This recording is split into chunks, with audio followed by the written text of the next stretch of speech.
नमस्कार। आज हम कक्षा 10th से क्षितिज भाग 2 से काव्य खंड से नेताजी का चश्मा पाठ के प्रश्न उत्तर देखेंगे। लेखक है स्वयं प्रकाश। प्रश्न क्रमांक 1, सेनानी होते हुए भी चश्मे वाले को लोग कैप्टन क्यों कहते थे? उत्तर, सेनानी होते हुए भी चश्मे वाले को लोग कैप्टन इसलिए कहते थे क्योंकि उसके अंदर देशभक्ति की भावना कूट-कूट कर भरी हुई थी। वह स्वतंत्रता आंदोलन में भाग लेने वाले सेनानियों का भरपूर सम्मान करता था। प्रश्न क्रमांक 2, हालदार साहब ने ड्राइवर को पहले चौराहे पर गाड़ी रोकने के लिए मना किया था, लेकिन बाद में तुरंत रोकने को कहा। क, हालदार साहब पहले मायूस क्यों हो गए थे? ख, मूर्ति पर सरकंडे का चश्मा क्या उम्मीद जगाता है? ग, हालदार साहब इतनी सी बात पर भावुक क्यों हो उठे? क, हालदार साहब पहले मायूस क्यों हो गए थे? उत्तर, हालदार साहब पहले इसलिए मायूस हो गए थे क्योंकि वे सोच रहे थे कस्बे के चौराहे पर सुभाष चंद्र बोस की प्रतिमा तो अवश्य मिलेगी, परंतु उनकी आंखों पर चश्मा लगा नहीं मिलेगा।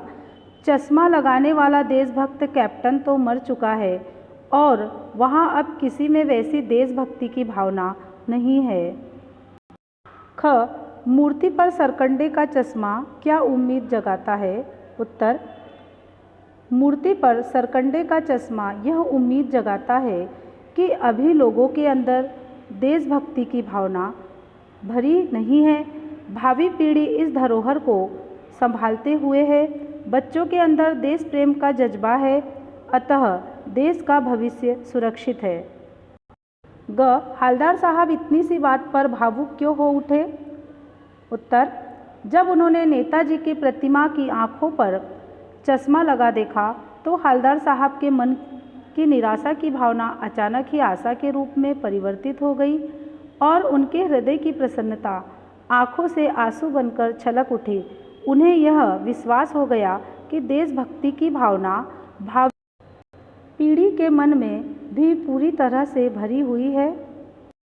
प्रश्न क्रमांक 3, आशय स्पष्ट कीजिए। बार बार सोचते क्या होगा उस कौम का जो अपने देश की खातिर घर गृहस्थी, जवानी, जिंदगी सब कुछ होम देने वालों पर भी हंसती है और अपने लिए बिकने के मौके ढूंढती है। उत्तर, हालदार साहब बार बार सोचते रहे कि उस कौम का भविष्य कैसा होगा जो उन लोगों की हंसी उड़ाती है जो अपने देश की खातिर घर गृहस्थी, जवानी, जिंदगी सब कुछ त्याग कर देते हैं। साथ ही वह ऐसे अवसर तलाशती रहती है जिसमें उसके स्वार्थ की पूर्ति हो सके, चाहे उसके लिए उन्हें अपनी नैतिकता को भी तिलांजलि क्यों न देनी पड़े। अर्थात आज हमारे समाज में स्वार्थ पूर्ति के लिए अपना ईमान तक बेच दिया जाता है। यहाँ देशभक्ति को मूर्खता समझा जाता है। प्रश्न क्रमांक 4, पान वाले का एक रेखा चित्र प्रस्तुत कीजिए। उत्तर, पान वाला काला, मोटा और खुश मिजाज आदमी था। उसके सिर पर गिने चुने बाल ही बचे थे। ज़्यादा पान खाने के कारण उसके दांत काले लाल हो चुके थे। वह हरदम अपने मुंह में पान भरे रहता था। प्रश्न क्रमांक 5, वो लंगड़ा क्या जाएगा फौज में, पागल है पागल। कैप्टन के प्रति पान वाले की इस टिप्पणी पर अपनी प्रतिक्रिया लिखिए। उत्तर, यह टिप्पणी कैप्टन के बारे में हालदार साहब द्वारा पूछे जाने पर पान वाले द्वारा की गई थी, जो बिल्कुल उचित नहीं था। कैप्टन शारीरिक रूप से अक्षम था, जिसके लिए वह फौज में नहीं जा सकता था, परंतु उसके हृदय में जो अपार देशभक्ति की भावना थी वह किसी फौजी से कम नहीं थी। कैप्टन अपने कार्यों से जो असीम देश प्रेम प्रकट करता था, उसी कारण पान वाला उसे पागल कहता था। ऐसा कहना पान वाले की स्वार्थपरता की भावना को दर्शाता है, जो सर्वथा अनुचित है।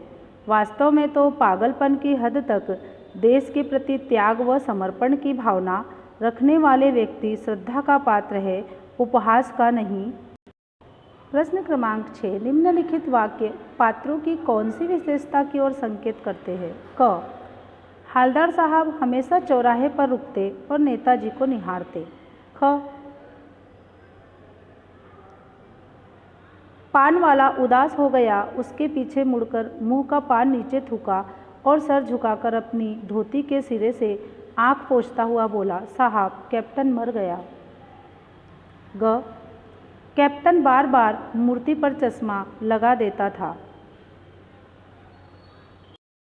उत्तर क, हालदार साहब हमेशा चौराहे पर रुकते और नेताजी को निहारते। हालदार साहब का हमेशा चौराहे पर रुकना और नेताजी को निहारना यह प्रकट करता है कि उनके अंदर देशभक्ति की भावना प्रबल थी और वे स्वतंत्रता के लिए संघर्ष करने वाले महापुरुषों का हृदय से आदर करते थे। नेताजी को पहनाए गए चश्मे के माध्यम से वे कैप्टन की देशभक्ति को देखकर खुश होते थे, जिसके लिए उनके मन में श्रद्धा थी। ख,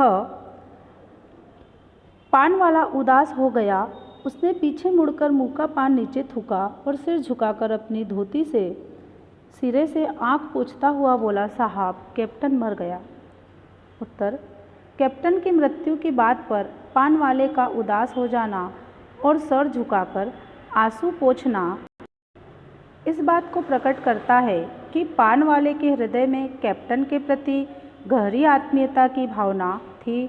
कहीं न कहीं उसके मन में भी कैप्टन की देशभक्ति के लिए श्रद्धा थी, जिस कारण कैप्टन के मर जाने पर भी वह दुखी हो गया। उपरोक्त घटना से पान वाले की संवेदनशीलता और देश प्रेम की भावना का पता चलता है।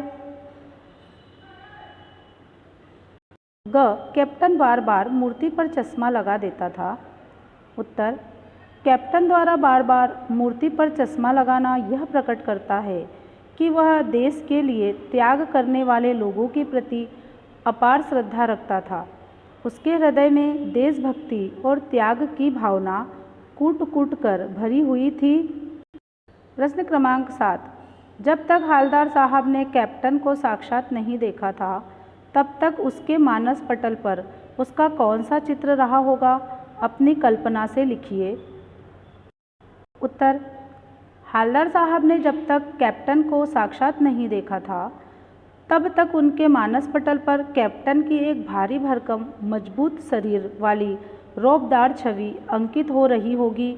उन्हें लगता था फौज में होने के कारण लोग उन्हें कैप्टन कहते हैं। प्रश्न क्रमांक 8, कस्बों, शहरों, महानगरों पर किसी न किसी क्षेत्र के प्रसिद्ध व्यक्ति की मूर्ति लगाने का प्रचलन सा हो गया है। क, इस तरह की मूर्ति लगाने के क्या उद्देश्य हो सकते हैं? ख, आप अपने इलाके के चौराहे पर किस व्यक्ति की मूर्ति स्थापित करवाना चाहेंगे और क्यों? ग, उस मूर्ति के प्रति आपके एवं दूसरे लोगों के क्या उत्तरदायित्व होने चाहिए? उत्तर क, इस तरह की मूर्ति लगाने का प्रमुख उद्देश्य यह होता है कि उक्त महान व्यक्ति की स्मृति हमारे मन में बनी रहे। हमें यह स्मरण रहे कि उस महापुरुष ने देश व समाज के हित के लिए किस तरह के महान कार्य किए। उसके व्यक्तित्व से प्रेरणा लेकर हम भी अच्छे कार्य करें, जिससे समाज और राष्ट्र का भला हो। ख, हम अपने इलाके के चौराहे पर महात्मा गांधी की मूर्ति स्थापित करवाना चाहेंगे। इसका कारण यह है कि आज के परिवेश में जिस प्रकार से हिंसा, झूठ, स्वार्थ, वैमनस्य, सांप्रदायिकता, भ्रष्टाचार आदि बुराइयां व्याप्त होती जा रही है, उसमें गांधी जी के आदर्शों की प्रासंगिकता और भी बढ़ गई है। गांधी जी की मूर्ति स्थापित होने से लोगों के अंदर सत्य, अहिंसा, सदाचार, सांप्रदायिक सौहार्द आदि की भावनाएं उत्पन्न होंगी। इससे समाज व देश का वातावरण अच्छा बनेगा। हमारा यह उत्तरदायित्व होना चाहिए कि हम उस मूर्ति की गरिमा का ध्यान रखें। हम न तो स्वयं उस मूर्ति का अपमान करें अथवा उसे क्षति पहुंचाएं और न ही दूसरों को ऐसा करने दें। हम उस मूर्ति के प्रति पर्याप्त श्रद्धा प्रकट करें एवं उस महापुरुष के आदर्शों पर स्वयं भी चले तथा दूसरे लोगों को भी चलने के लिए प्रेरित करें। प्रश्न क्रमांक 10। निम्नलिखित पंक्तियों में स्थानीय बोली का प्रभाव स्पष्ट दिखाई देता है। आप इन पंक्तियों को मानक हिंदी में लिखिए। कोई गिराक आ गया समझो, उसको चौड़े चौखट चाहिए, तो कैप्टन किधर से लाएगा? तो उसको मूर्ति वाला दे दिया, उधर दूसरा बिठा दिया। उत्तर मानक हिंदी में रूपांतरित। अगर कोई ग्राहक आ गया और उसे चौड़े चौखट चाहिए तो कैप्टन कहाँ से लाएगा? तो उसे मूर्ति वाला चौखट दे देता है और उसकी जगह दूसरा लगा देता है। प्रश्न क्रमांक 11। भाई खूब, क्या आइडिया है? इस वाक्य को ध्यान में रखते हुए बताइए कि एक भाषा में दूसरी भाषा के शब्दों के आने से क्या लाभ होता है। उत्तर एक भाषा में दूसरी भाषा के शब्दों के आने से उस भाषा की भावाभिव्यक्ति की क्षमता में वृद्धि होती है, भाषा का भंडार बढ़ता है, भाषा का स्वरूप अधिक आकर्षक हो जाता है, भाषा में प्रवाहमयता आ जाती है।